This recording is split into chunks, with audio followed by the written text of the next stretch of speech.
Դե ես հո փողի մասին չեմ խոսում։ Ես խոսում եմ նորմալ ընտանիքի մասին։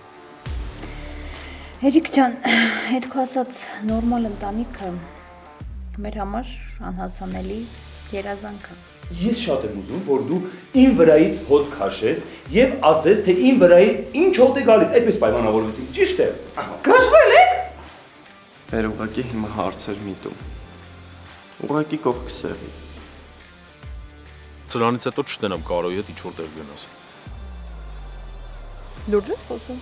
Հա, լուրջ եմ խոսում, սրճարան կամ ինչ-որ այգի, հանկարծ չիմանա, որ հետը գնացել ես, եթե նույնիսկ հարցը Մարիին է վերաբերվում։